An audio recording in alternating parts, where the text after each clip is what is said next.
It's being recorded. Sharing a reading by Jackie James called Dark and Light. Blackmail, blacklist, black mark, black Monday, black mood, black hearted, black plague, black mass, black market. Good guys wear white, bad guys wear black. We fear black cats and the dark continent. But it's okay to tell a white lie. Lily white hands are coveted.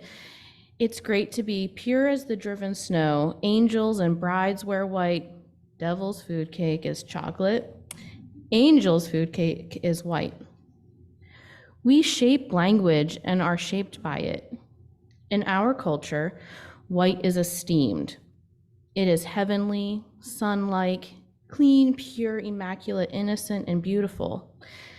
At the same time, black is evil, wicked, gloomy, depressing, angry, sullen. Ascribing negative and positive values to black and white enhances the institutionalization of this culture's racism. Let us acknowledge the negative connotations of whiteness. White things can be soft, vulnerable, pallid, and a sheen.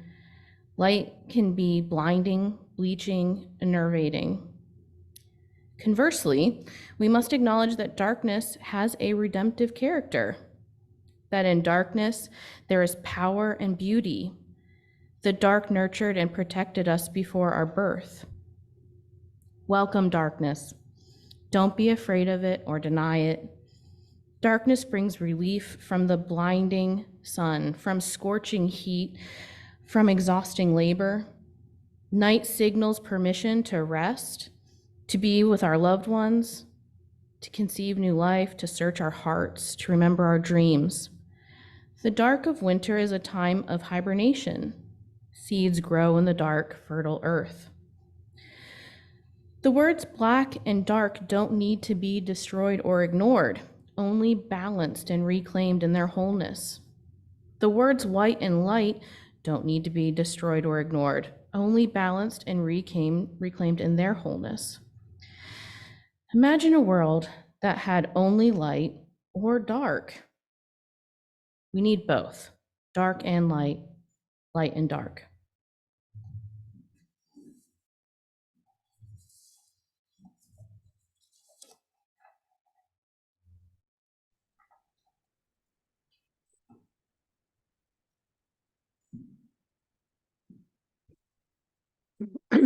Beloveds, it is December, and next week our caroling will start, and as we heard in our Joys and Sorrows, marching bands are already starting. The festivities all around our communities will or have started. The newspaper's already calling us to nominate the best decorated house in the community. And there is so much potential for joy and engagement and bustle and busyness, running around, and even potential for stuff.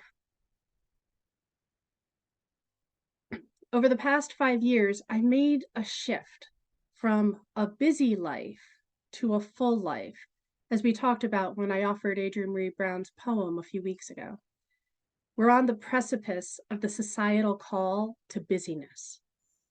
First, let's name that. Beloveds, let's breathe together. In this season, what's drawing you into a full life?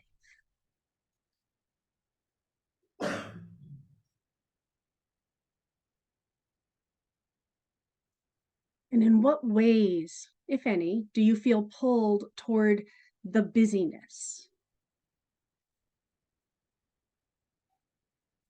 I notice the difference when I feel I have to do something versus that fullness of embracing my enthusiastic yes. Can you feel the difference in your body when you're engaged and holding that spaciousness, living fully without succumbing to the busyness?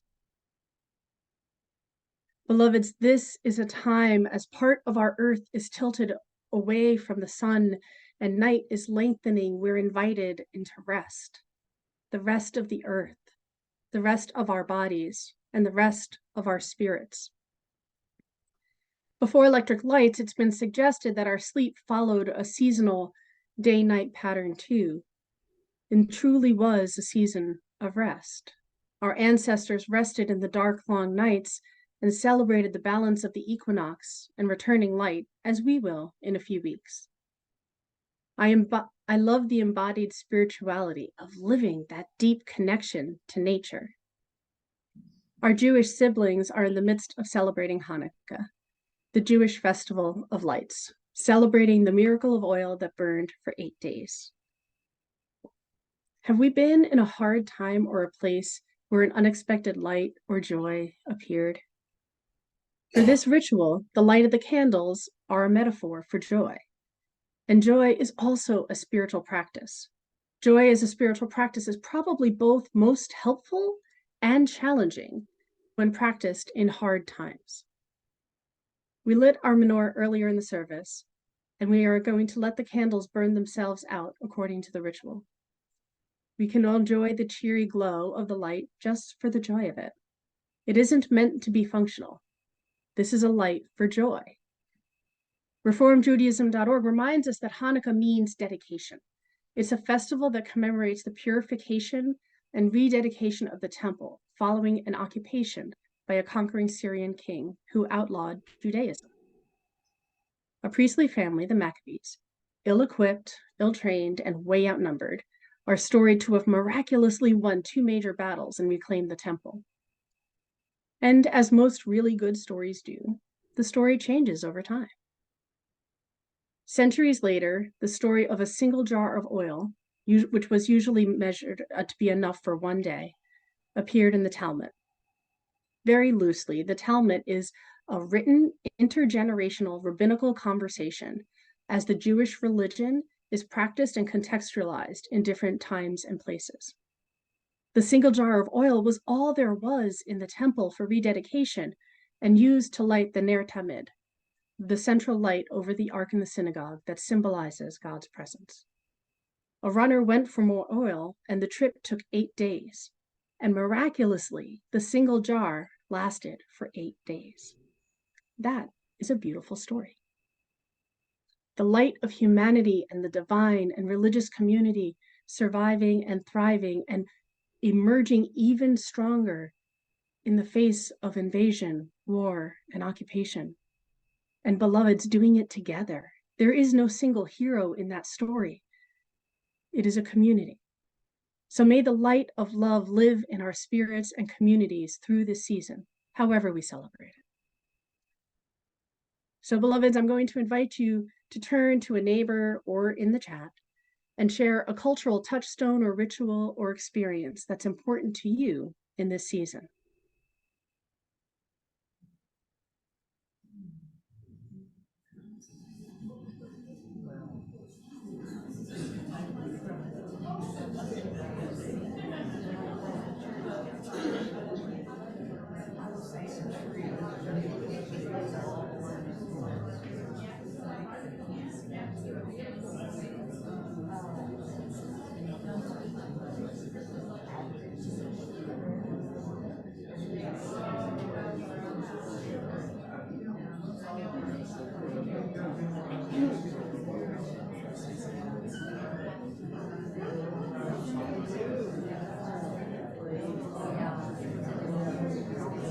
As we're sharing, I invite us to share what makes it meaningful to you.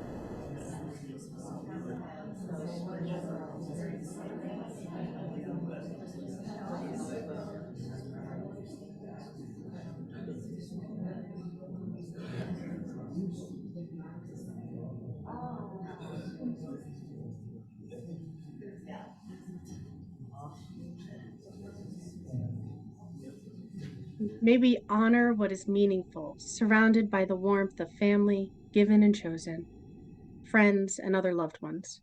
May we celebrate meaningful traditions and find or create new ones. As we do our spiritual work, our ability to hold multiple emotions at the same time can continue to grow. Has anyone seen a baby get angry? Right? It's pure emotion. Pure rage, sadness, fury. And it's the same for joy, delight, and contentment. Through our experiences, we learn there are multiple sides to most things, and many ways to experience them.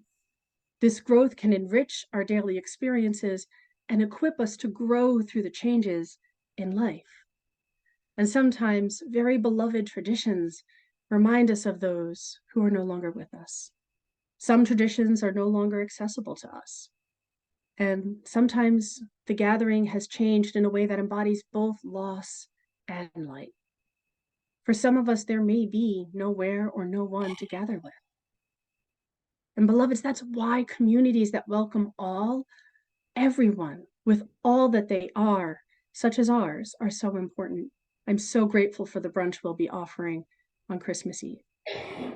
A place where we can bring our story and in trust, share it with the community, as we just did with our neighbors a minute ago. We learn from each other's stories, and both the story and the sharing become threads woven into our community. We are called to the light in the darkness, and the darkness in the light. So a while ago, I disengaged from a lot of the bustle or commercialism, both generally, and particularly in the season. One holiday season, I woke up and it was mid-January, and I had no idea how I'd gotten there. I remembered Thanksgiving. There was a passage of time, it's not amnesia, but everything was a blur. I ran so hard that I didn't actually live. I missed the whole season. I did the things, but I didn't live the things. Does that make sense? And I also really didn't feel ready to go into the next year. So I decided that that was not going to happen again. Today, I am called by nature to reflect on this season of rest and Sabbath, the sacred dark as the earth rests. Nature does important work during this time, preparing for the growth of spring. Today, I invite us to feel our connection to the web of life, to rest and hold Sabbath during this season. The beautiful healing and rest that feeds our growth. The work of wintering, as Catherine May reminds us, prepares us for the growth of our coming spring. And spring always comes. It's a cycle. She also uses wintering as a metaphor for hard or difficult times. And wintering can bring some of the most profound and insightful moments of human experience. And she honors the wisdom of those who have wintered. I appreciate how she reminds us to think of all the preparations that plants and animals make for winter. Hibernation, migration, even dropping of leaves, all in preparation for the alchemy of winter, the flourishing that the lean times and preparing for spring. Wintering is hard work. And that speaks to our theology of the interdependent web of life. I like the metaphor of wintering for hard times and as an invitation to honor that cyclical part of our journey. Language such as dark times or black days, as offered in our reading, invites harm and judgment rather than curiosity and appreciation of the cycles of life. Wintering invites us into appreciation and curiosity. Our reading names that the language of labeling by color feeds harmful biases and leads to colorism described in the story for all ages. Selway is actually a real life story of the beautiful actress Lupita Nyong'o. She was the female lead in the Marvel movie Black Panther, and she's shared in her interview with NPR that she actually did all the things described to make herself lighter in childhood. Beloveds, we need to hold our children in love and ensure that they see the beauty and brilliance in themselves and the world. We need the warmth of the sun, the light of the day. We need the rest and the peace of darkness, and we need night to grow and dream. We need to appreciate the soft silver lights and the darkness and appreciate the stars and the immensity of space in awe. The story showed us how it was only when both sisters went day and night and light and dark with all that they are, just as they are loved, adored, and celebrated, that we could appreciate all the beauty in the world. So let us find the brightness within ourselves and our beloveds, and in ever-expanding circles, starting with our self-love, growing into our homes, into our chosen communities, our community at large, and growing and expanding until we live into what Rev Alex and our reading offered. There is no other. Through this rich growth May we learn to marvel at the faces of our neighbor, especially the neighbor we don't like. It's easy to marvel at the face of our beloveds, right? But especially the neighbor we don't like, with the same awe and wonder that we feel in nature, community, and our passions. The sacred awe requires us feeling ourselves so intimately that we live our very interconnectedness with the web of life. We are called to the light in the darkness and the darkness in the light. One of my favorite artists is Michel Aoun. He's a Fulbright scholar who makes art that celebrates the brightness in humanity. He celebrates the beauty in the darkness and the beauty of the Black body. I see his work as part of the rebalancing of the words black and darkness that were called for in our reading. His photographs in the series Infinite Essence explore the creation stories of indigenous African cultures. And I believe the most creative breakthroughs happen through the intersection of different fields. And this is no different. For this series, he had to use engineering skills to build an ultraviolet flash for his camera. And with fluorescent paints on the bodies of his nude models, he creates images of cosmic grandeur, dense symbolism, and a presentation of Blackness as the divine cosmic source from which everything emerges. The images are both human and celestial, as if the bodies are made of stars. It is breathtaking work. And when I look at the images, I see them portraying the divine in the models, in the Black body, in creation, and in each and every one of us. And after a while, spending time with these images, I appreciate the divine in myself just a little more clearly. And it's no small thing to make these images. The trust and intimacy and effort to make a completely dark room, to paint the fluorescent paints and take ultraviolet images that create images and capture the model's infinite essence. It's no wonder to me that that's the name of the series. I invite you to check it out if it sounds interesting. It also resonates with me with a truism of one of my favorite authors, Terry Pratchett. Light thinks it travels faster than anything, but it is wrong. No matter how fast light travels, it finds the darkness always got there first and is waiting for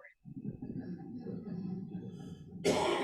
I honor both of these as I look at the night sky and wonder.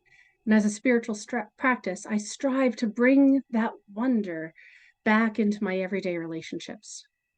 And so I return to the darkness in the light and the light in the darkness, inviting us to contextualize this polarity into the season. I'm inviting us to make room for rest and wonder as we're called on the precipice of this season of activity, travel and gifting and so much more. May we find a way to hold that warm lightness, that coziness, and that healing darkness. May we feel deeply honoring all the complexity that can emerge in the season. And may we make joy a spiritual practice in ever-expanding circles, living lives rich with love, connections, passion, and community.